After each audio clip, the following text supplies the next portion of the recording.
reached out to any of the other French players who are in the league for advice, such as Rudy Gobert, and what your relationship is like with him? Actually, I know like Rudy is from the same city I'm from, but I actually never spoke to Rudy yet. I spoke with Tony Parker, Sekou, Doumbouya, and Frank, but I actually never talked with Rudy. Thank you.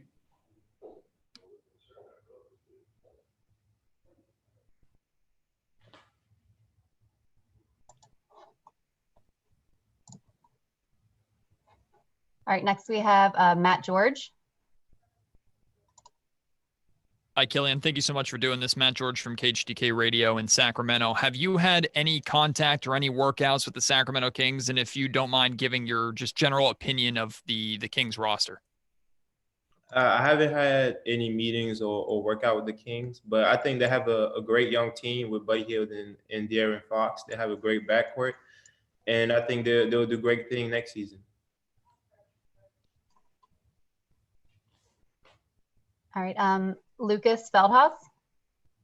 Hi, Killian. I have a question. Last season, you played for Ulm in Eurocup against pros. Do you see an advantage for you in comparison to players coming out of college that you already had the possibility, the opportunity to play against grown men? I mean, it definitely helps. I learned a lot from the game, just playing pro at a young age. I learned a lot thanks to my vets that played a long time overseas. And I feel like just being able to lead a group of grown men and win some games in the Euro Cup really helped my stock. And I think it definitely helped me personally. Thank you. All right, next question, Rod Beard.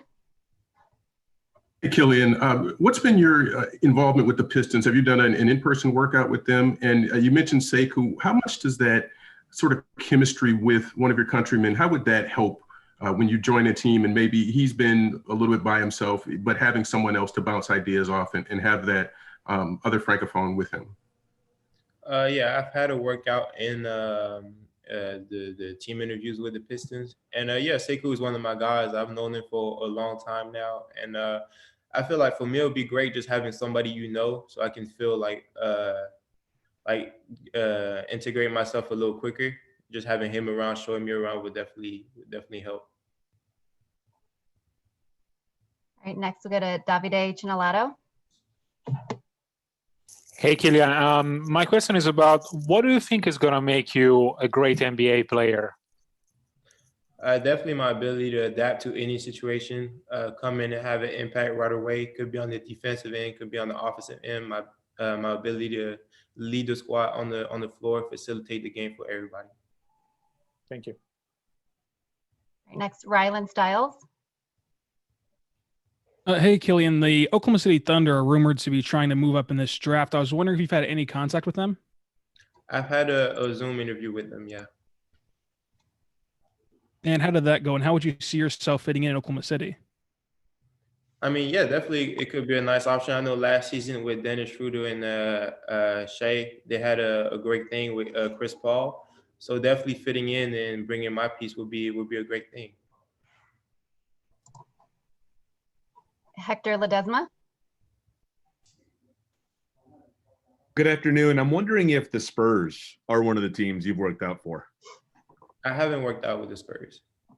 Any contact with them? I did have a Zoom meeting with them back in June, July. Thank you. Appreciate it. All right, Carol Naej. Hey, Killian, I'm from Brazil. My question is, what do you believe will be your benefit for coming from another league, and what do you think about the crescent of the European players in the NBA? Can you repeat that first question? It kind of froze a little bit. Sorry. What do you believe will benefit for coming from another league? Just definitely being able to come in and have an impact right away. I'm used to playing against a lot of physicality, people coming at me. And I feel like that will definitely help me in playing multiple games, playing in different leagues, knowing different types of basketball will help me when I come into the league. All right, next we have Norman Soria. Hey, Killian. Hello from France. You will be one of the most ranked French players in the draft. Do you feel any pressure on that?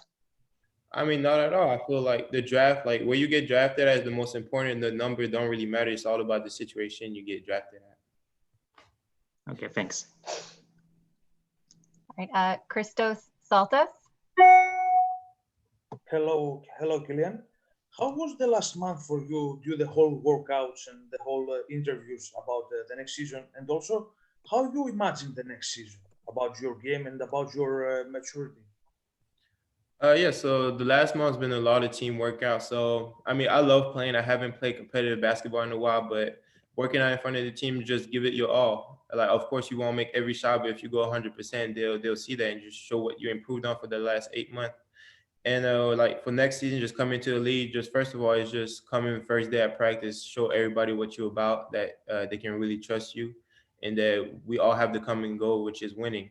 And coming in, I'm gonna just have my impact. Whatever the coach wants me to do, I'll do it. Play hard defense, create. It could be whatever I will do. Just trying to fit in and trust and gain everybody's trust. Dan Savage. Killian, I know you spent some summers in Orlando and in the Lakeland area. What was playing pickup hoops there like? You know, what did it mean to you? And what's it like now having a G League team in your city you were born in Lakeland? I mean, yeah, when I was younger, I played a lot of pickup here in Lakeland. Just being able to see a different style of basketball, more competitive, more one-on-one base, and just playing against older guys will definitely help my game when I came back to France. And what was that second question also? What does it mean to you to now have a G League team in the city you were born in? I feel like it's really cool, especially for people from Lakeland, so they can go to the Lakeland Center and watch games. So I definitely think it's cool for the city of Lakeland to have a G League team. All right, next, Martin Hoffman. Hello, Killian. Martin from Germany. Hello. Ulm, your current club, has a bit of a track record with Daniel Theis and Javonte Green, and generally speaking, also from Germany and draft, always thinking of Dirk Nowitzki. Those three players, did they a bit of contact, a bit of inspiration? What's your relationship to them? I know, like one of my teammates, Pear, he played with all them two guys, Theis and Javonte Green.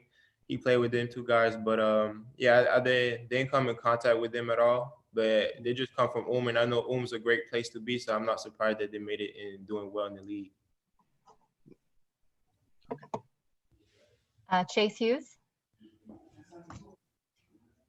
Yes, Killian, you said you worked out for the Pistons. What other teams have you worked out with? I don't know if I can say them all, but I worked out for a couple of teams, mainly in the East Side. Were the Wizards one of them? No, the Wizards were not. Okay, thank you. Josh Coyne. Hi, thank you very much, Killian. In the NBA, we see a lot of guys who grew up around their dads playing professionally.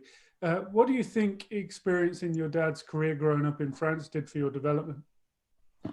I got to learn at an early age. He's been working me out since I was 5, 6 years old. So I learned everything from him. Basically, I remember when I was a kid, just going to his practices, going to his home games, and all those memories stuck with me. And him being a pro made me want to be a pro. He really inspired me to be the player I am today.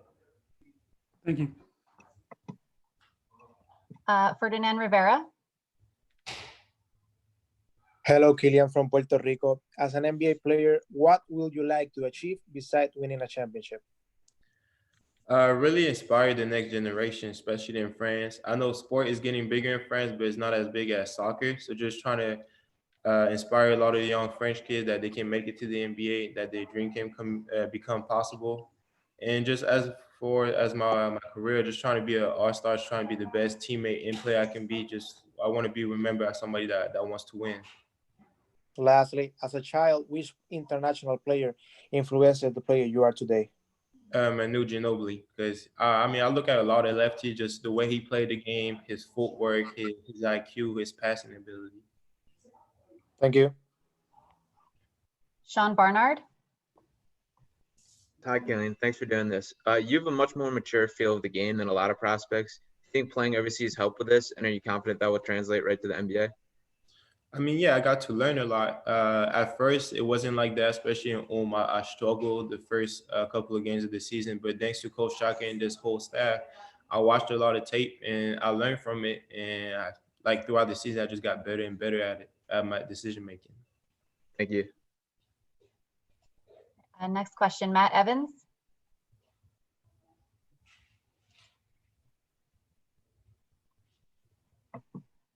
Nope. All right. Felipe Romo. Hi, Killian. How are you? Felipe Romo from Grupo Legado, Mexico. How do you think the short time between being drafted and the start of the next season will affect your transition process to the NBA? I mean, we knew that. Like when the draft got reported and they announced that the season will start on the 22nd, I knew that I got to be ready right away to play. So that's when my training started more focusing on game-like situation and get ready for that quick transition. Thank you. Spencer Davies. Hi, Killian. Kind of branching off when you were talking about inspiring the next generation. I was just wondering, do you have a favorite memory from Basketball Without Borders, and how much of that played a role into where you are today and going to the next level? I mean, the Basketball Without Borders, I did it 2 years. I did it when it was in Charlotte and LA. And it was honestly a great experience. I remember in LA, I was the youngest one there. Just being able to compete and compare myself to other guys all over the world was really cool. And also being able to see the All-Star game. Like before that, I never saw an NBA game live in person. So it was definitely cool being at that event. Dwayne Rankin. Yes, thank you.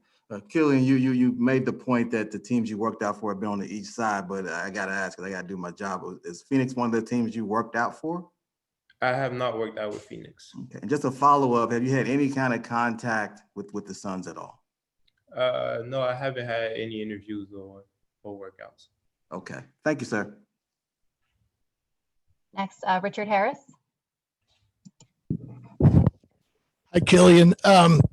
So you've been getting a lot of questions about who you worked out for, blah, blah, blah. I'm going to ask, and if you don't want to answer, I understand, but can you say gut feel who has expressed the most interest in you? And another question I have is, you mentioned how much where you've improved, teams have seen where you've improved over the last 8 months. Could you be specific where you have improved over those last 8 months? I mean, I can't say specifically which team, but a lot of teams, like everybody was cool. Everybody saw the progress. They saw a lot of changes in my game, a lot of uncertainty they have, like it went away.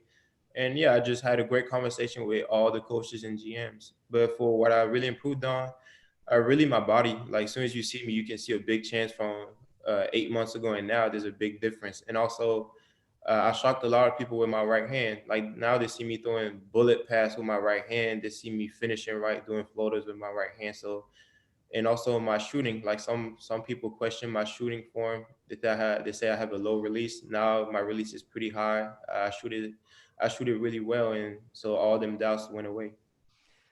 That's excellent.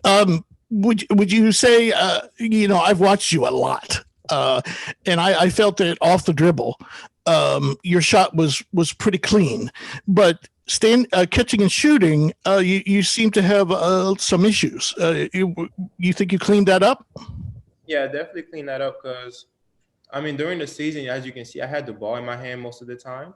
So I always had to create my own shot. But now, like with my trainer, Sean, we did a lot of off-ball movement, just catching off the pick and roll. I mean, off a pin down, off a hand off and stuff like that. We didn't really do you used to just sit in the corner, 10 and roll. I was always moving. So yeah, we did a lot of that. Excellent. Good luck, sir. All right, we have time for one more question. We're going to go to Brian Lewis. Hey, thanks for taking the time, first off. I'm curious, two-part. One, how well do you know Timothy Luwawu-Cabarrot of the Nets? Has he reached out to you, offered you any advice or words of wisdom? And secondly, are you comfortable telling us, if you won't say who you worked out for, can you at least tell us maybe who you've been in contact with? I saw Timothy one time. He actually gave me an award for the under 21. He gave me the MVP award. But no, I've never been in contact with him like that. And for the other question, like I said, like it's hard to open up about those things because you know anything can happen on draft night. So I don't want to put things out there like that. Thank you. All right, thank you all for joining. This concludes our session with Killian Hayes. You can feel free to hop off. Thank you. Thanks, Killian. No problem.